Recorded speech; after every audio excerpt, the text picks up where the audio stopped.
Hi, I'm Sarah Bruce and welcome to EHI TV, eHealth Insider's essential news on video. This week sees the exciting launch of eHealth Insider's 5th annual awards in association with BT. Here to tell us some more is eHealth Insider's Director Linda Davidson. Hello Sarah. So Linda, this is the 5th annual awards for eHealth Insider. Tell us why people should still be entering and why these awards are so important. Well, the awards go from strength to strength, and it's a great way of getting your profile raised nationally, putting your work out in front of other people and shouting about the good things that have been going on in your trust.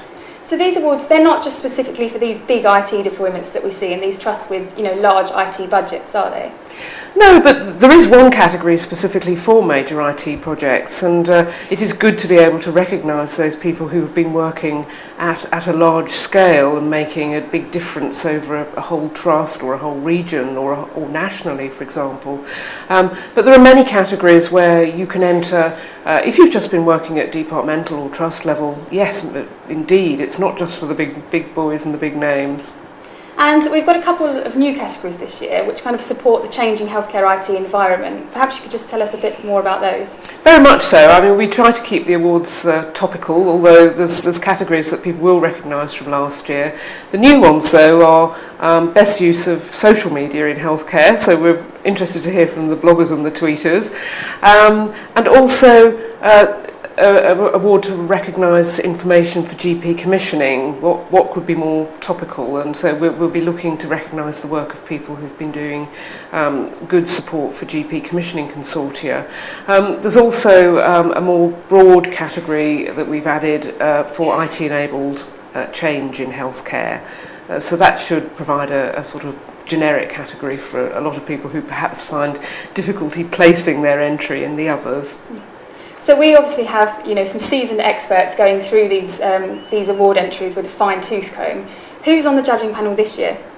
Well, we've got Christine Connolly, the Department of Health's Director General for Informatics, in the chair, as she was last year, so great to welcome her back in that role.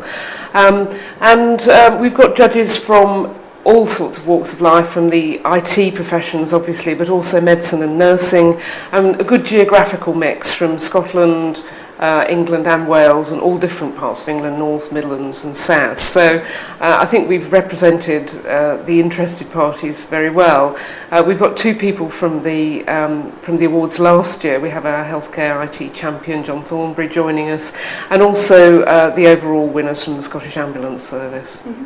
So last year we had a new, very glitzy venue at the Grand Connaught Rooms. Where will the ceremony and the celebrations be held this year? We're back there again on October the 6th. Hope everyone will make a note of that for their diaries, because it's a great event in the healthcare IT year.